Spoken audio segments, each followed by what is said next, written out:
Welcome to Lesson 4, the pen tool, beyond the primer. Many users don't realize the potential of the vector tools in Photoshop and how to take advantage of the pen tool, especially. A lot of people learn how to use the tool and don't learn the correct way to take advantage of it. So we're going to do that in this lesson. I'm going to show you some great tips and tricks that you can use with the pen tool. So let me go ahead and select the pen tool, which is down here in the vector section of your Photoshop tools. And I'm going to zoom in, but before I do, I'm going to do something that's really helpful when I'm working on detailed images. So even though I told you to select the pen tool, I'm selecting the zoom tool and unchecking scrubby zoom. The reason I'm doing that is so that when I go back to the pen tool, if I want to zoom in, I can hold down the space bar and the control or command key, get the zoom tool, but I can control the zoom by dragging out a marquee. I have a little bit more control. Sometimes with that scrubby zoom, you zoom in really fast beyond where you want to go or zoom back.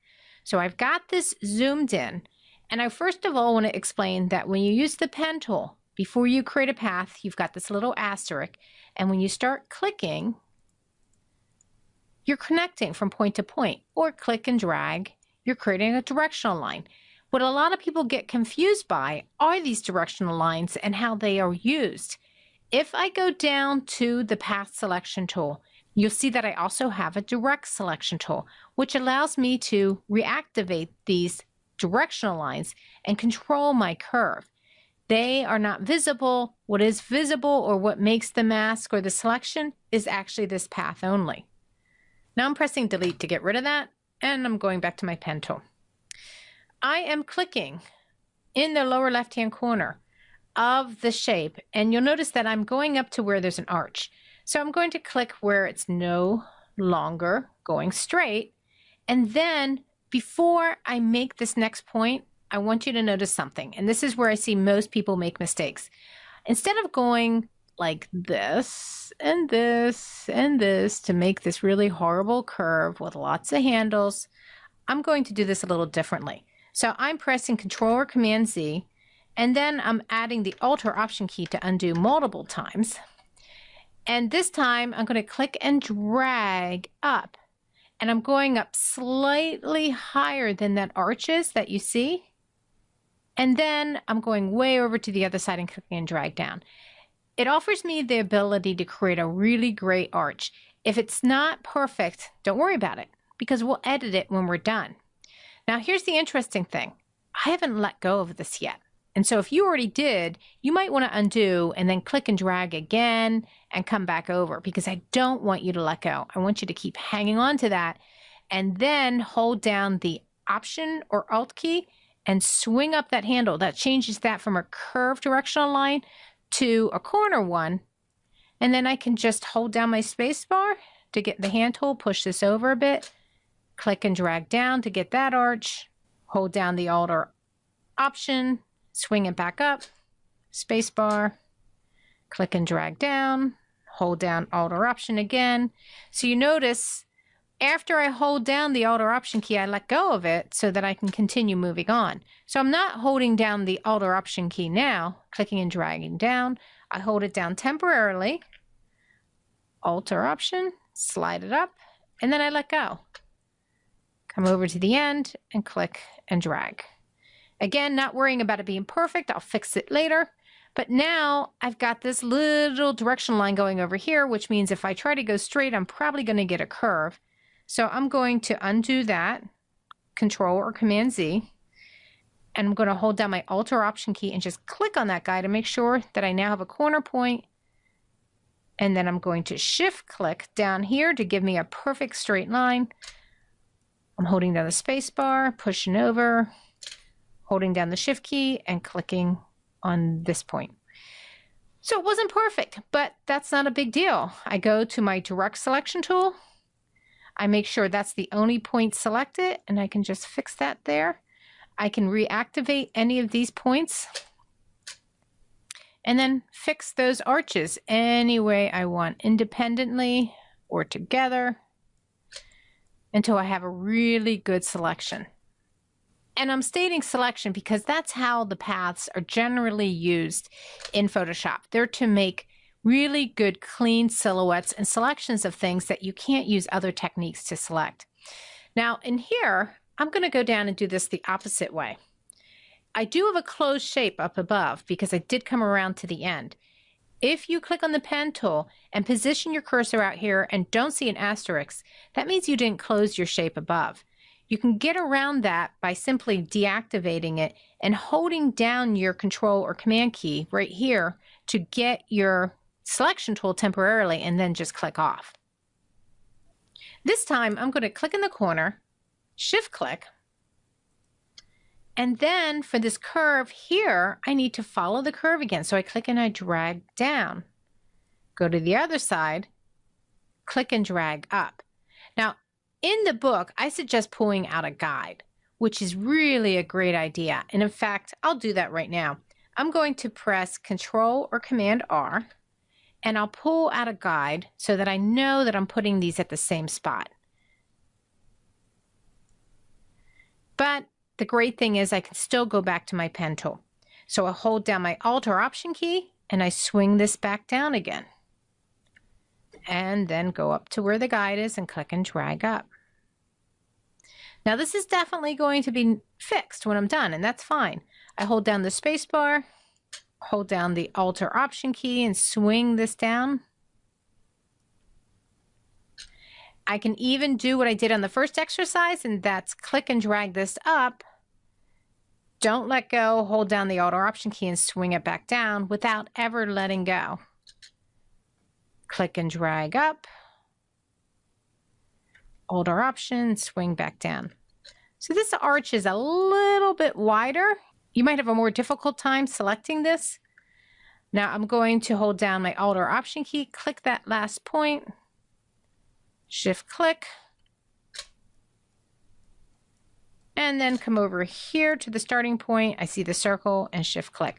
Now I go back with the direct selection tool because this one was a little bit more difficult. It's got some deeper arches, but you're going to come across this kind of stuff when you're creating things, especially profiles of faces and such. So I'm going in and I'm fixing it by changing these directional lines just a little bit. I have to reactivate them, but it's not all that big of a deal. And I've got these beautiful arches now that if I were making a silhouette of this, I wouldn't have to worry about all the little kinks in here. It would be a nice smooth arch. I know it's even and they come up to the same spot on each one because I used that guide. And then even over here where I have a little bit of an issue where it's, oops, let me undo that. Command or Control Z. A little bit of an issue because I didn't pull this out the whole way. I can still fix that as well. Excellent. So let's move on. That's your primer. Now let's apply this to an image. I'm going to go ahead and close this file and not save it. You can save yours if you want.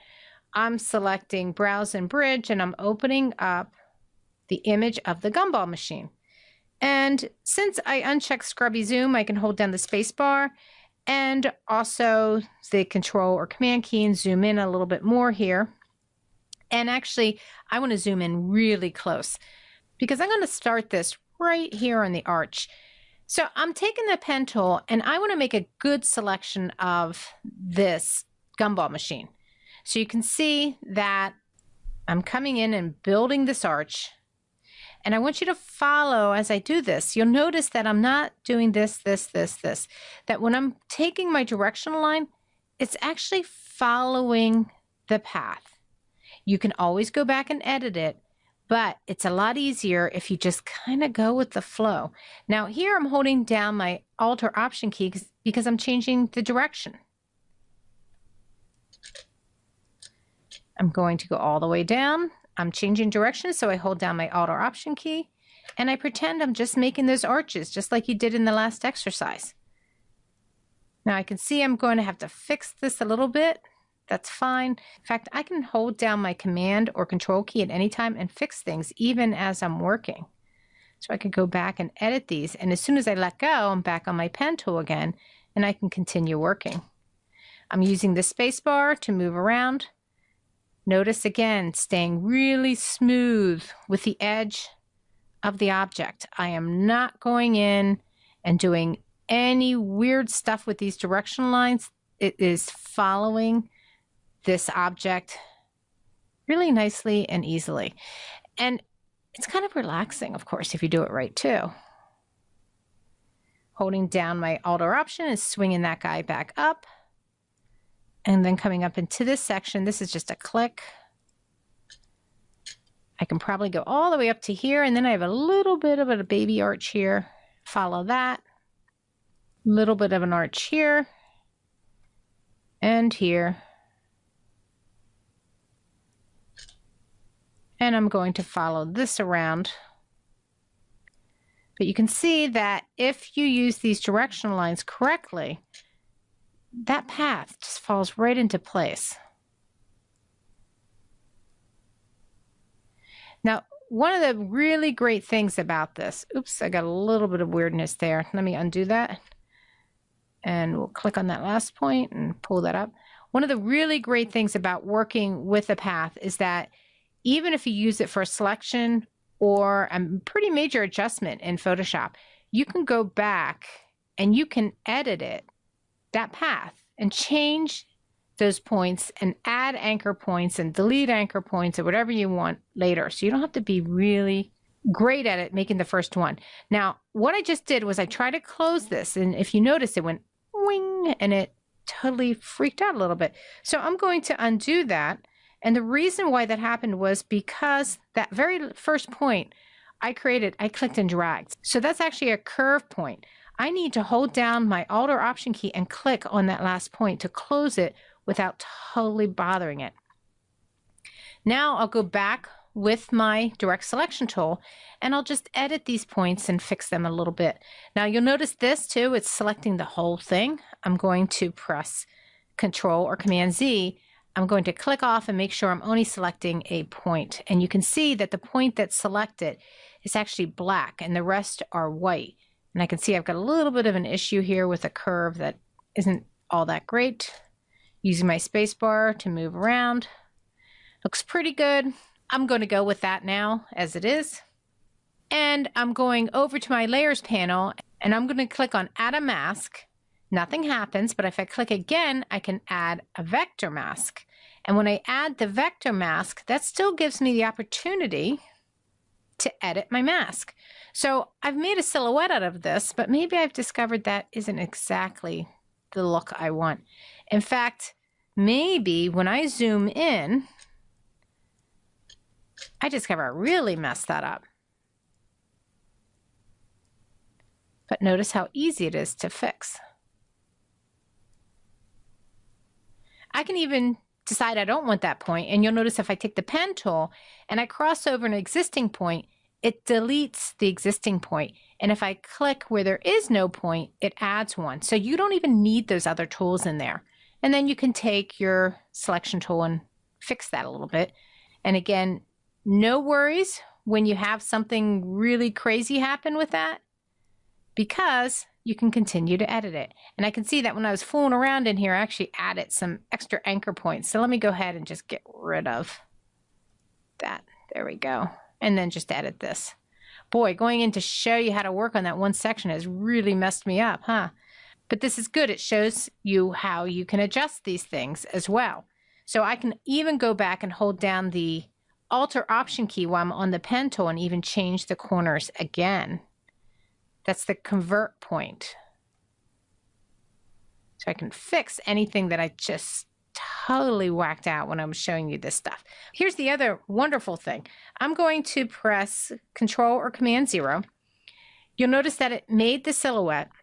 But of course, like all other masks, I can Shift-click to turn that off.